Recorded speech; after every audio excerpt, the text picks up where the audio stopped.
حضرت عقبہ بن عامر رضی اللہ عنہ بیان کرتے ہیں، رسول اللہ صلی اللہ علیہ وآلہ وسلم نے فرمایا، جس نے کسی کا کوئی عیب دیکھا اور اس کی پردہ پوشی کی تو وہ اس شخص کی طرح ہے جس نے زندہ درگور کو زندہ کیا۔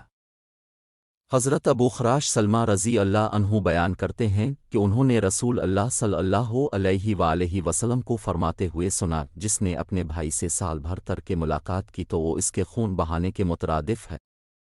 حضرت ابن عمر رضی اللہ عنہ اور بیازی رضی اللہ عنہ بیان کرتے ہیں، رسول اللہ صلی اللہ علیہ وآلہ وسلم نے فرمایا، نمازی اپنے رب سے کلام کرتا ہے، بس اسے غور کرنا چاہیے کہ وہ اس کے ساتھ کیا کلام کر رہا ہے۔ ایک دوسرے کے پاس بلند آواز سے قرآن نہ پڑھا کرو۔ رواں احمد۔